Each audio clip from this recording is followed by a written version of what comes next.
सच्चे गुरु को पहचाना कैसे जाए?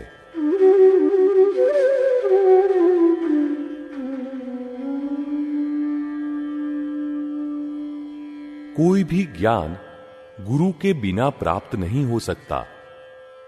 सांसारिक ज्ञान हो या आध्यात्मिक ज्ञान, दोनों में ही गुरु की जरूरत रहती है।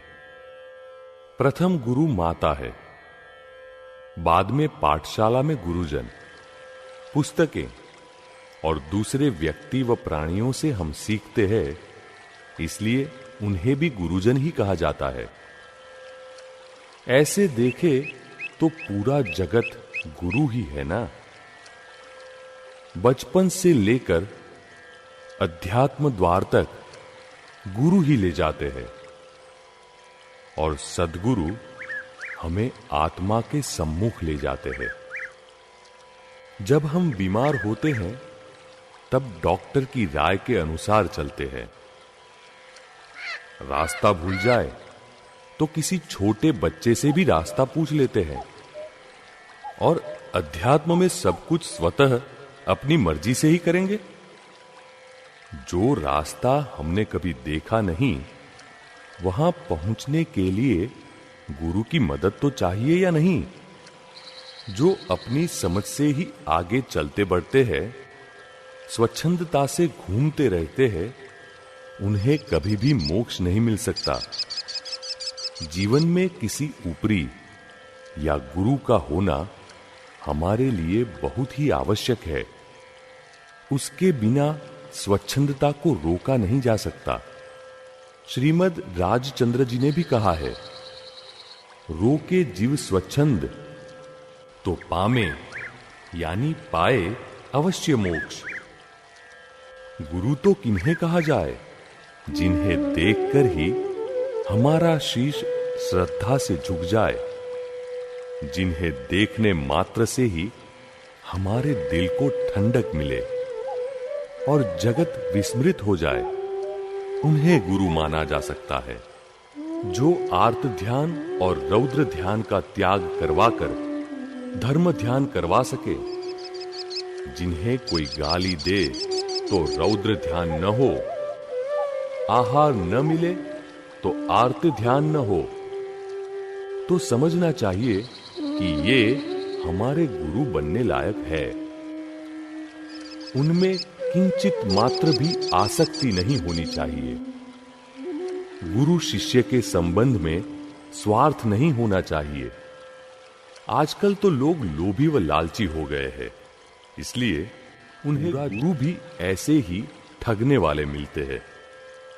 लोगों को लालच रहता है कि हमारे घर लड़का हो, मेरा कारोबार ठीक से चले, अतः उन्हें गुरु भी ऐसे लालची मिल जाते हैं।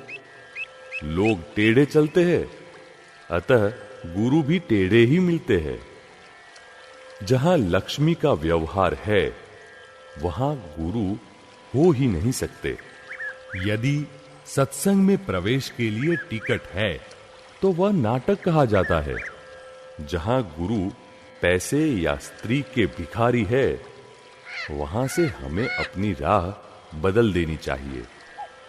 वहां तो हमें बैठना भी नहीं चाहिए। अब प्रश्न यह उठता है कि सच्चे गुरु को पहचाना कैसे जाए?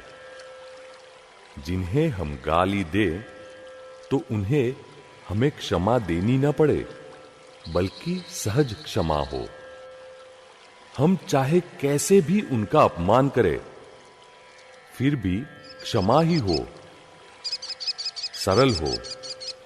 जिन्हें हमसे कुछ भी लेने का लालच न हो, जिन्हें कितना भी छेड़ा जाए, परेशान किया जाए, फिर भी वे फुंकार न मारे, उन्हें गुरु के रूप में स्वीकार कर सकते हैं। जिन्हें राग द्वेष नहीं होते, वे अंतिम गुरु है।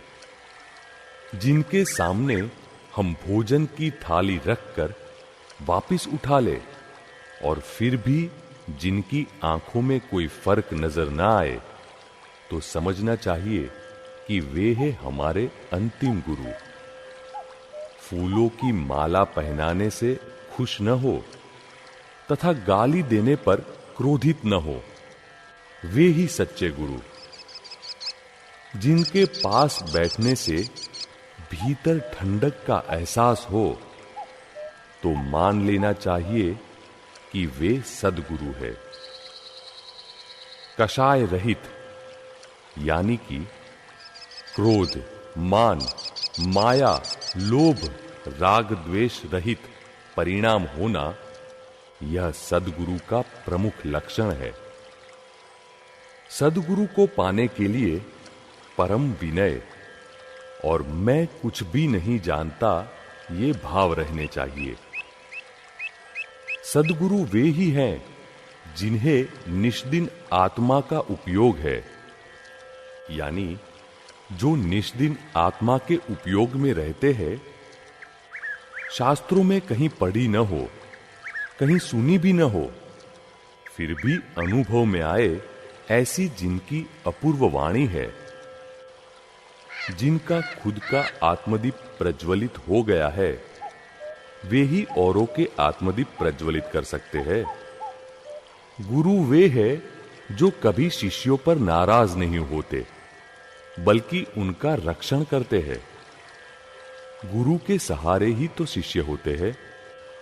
शिष्यों की सारी चिंता गुरु के जिम्मे होती है, वरना शिष्य बेचारे तो क्या कर सकते हैं। यदि वे स्वयं कुछ कर सकते तो गुरु के पास आते ही क्यों। कितने ही गुरु कहते हैं कि अभ्यास करिए, साधना करिए, तो आपको इच्छित वस्तु प्राप्त होगी। यह करिए, वह करिए, माला फेरिए, करने से क्या भ्रांति हट सकती है। तो कोई कहते हैं आज आप सच बोलना, लेकिन सच कैसे बोला जाए। पुस्तकों में भी कहा जाता है प्रामाणिकता की राह पर चलिए, लेकिन आज तक कितने चले। लाखों अवतार तक यही सब कुछ करते आए हैं, कर कर किया है, लेकिन कुछ भी हाथ नहीं आया। मनुष्य अपने आप कुछ नहीं कर सकता, वह तो गुरु की कृपा से ही आगे बढ़ सकता है। शिष्य को सिर्फ विनय करना है, बाकी सब कुछ तो गुरु ही कर देंगे। गुरु के मिलने से सही राह मिलती है, लेकिन सद्गुरु के मिल जाने से तो हमारा आत्यंतिक कल्याण हो जाता है।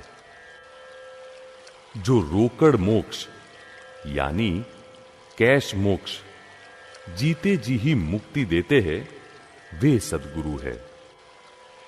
वे स्वयं संसार से मुक्त ही रहते हैं। संसार में रहते हुए भी उनके कोई भी उदय कर्म, कोई भी संयोग उनकी भीतर की स्थिरता को नहीं हिला सकते, तथा हमें भी संसार से मुक्ति दिलाते हैं। हमें उनसे विनय पूर्वक पूछना है, गुरुजी, अगर आपने मुक्ति पा ली हो तो कृपया बताएं, मुझे भी मुक्ति चाहिए, अंतिम मंजिल चाहिए। बीच के रास्ते अब मुझे पुसाते नहीं है, अनुकूल नहीं आते। ऐसा हमें बेझिझक पूछ लेना चाहिए, अन्यथा सिर्फ बैठे रहने से अनंत अवतार से भटक ही रहे हैं ना। मनुष्य जन्म बार बार नहीं मिलता, और इस प्रकार व्यर्थ समय गंवाने से यह अमूल्य जीवन बर्बाद हो जाएगा। लोग तो एक ही गुरु को पकड़कर बैठ जाते हैं, लेकिन हमें नहीं अटकना चाहिए।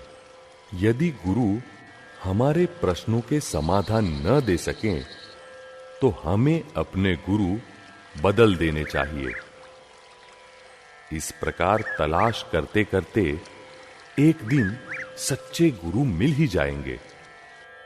सच्ची लगन से तलाश करने से क्या कुछ नहीं मिलता। जहां चाह वहां राह। सद्गुरु यदि भेद विज्ञानी है, तो वे हमारे कर्मों को भस्मीभूत करके आत्मा का लक्ष्य स्थापित कर देते हैं।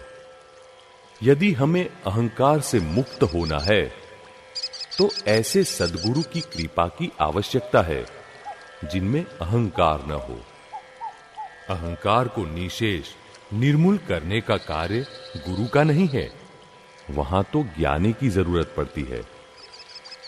कोई ऐसे ज्ञानी पुरुष हमें मिल जाए जिनमें बुद्धि लेश मात्र भी नहीं है, क्रोध, मान, माया, लोभ आदि कषायों के परमाणु भी नहीं है, जो उनके अपने देह के, मन के, वाणी के मालिक नहीं है, ऐसी जिनकी देहातीत अवस्था है, उनकी कृपा से हमारा अहंकार निर्मूल हो सकता है और आत्मा का लक्ष्य बैठता है।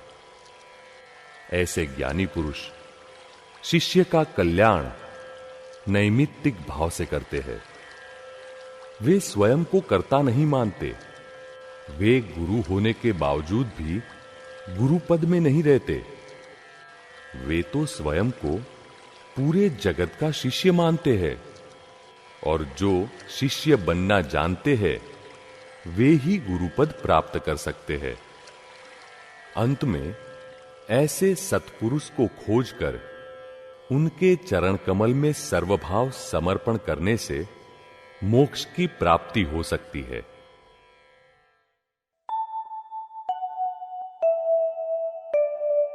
हाइलाइट्स। गुरु तो किन्हें कहा जाए? जिन्हें देखकर ही हमारा शीश श्रद्धा से झुक जाए। जहां गुरु पैसे या स्त्री के भिखारी है, वहां से हमें अपनी राह बदल देनी चाहिए। वहां तो हमें बैठना भी नहीं चाहिए। कषाय रहित यानी कि क्रोध, मान, माया, लोभ, राग द्वेष रहित परिणाम होना, यह सद्गुरु का प्रमुख लक्षण है। जिन्हें राग द्वेष न हो वे अंतिम गुरु।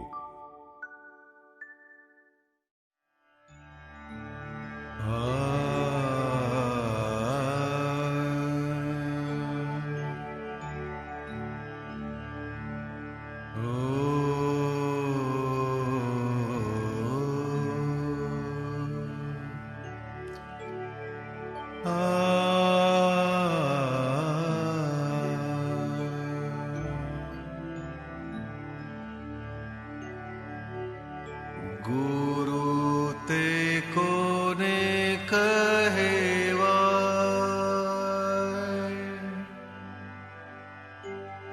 जेने जो आथी शीश झुकी जाए। गुरु ते कोने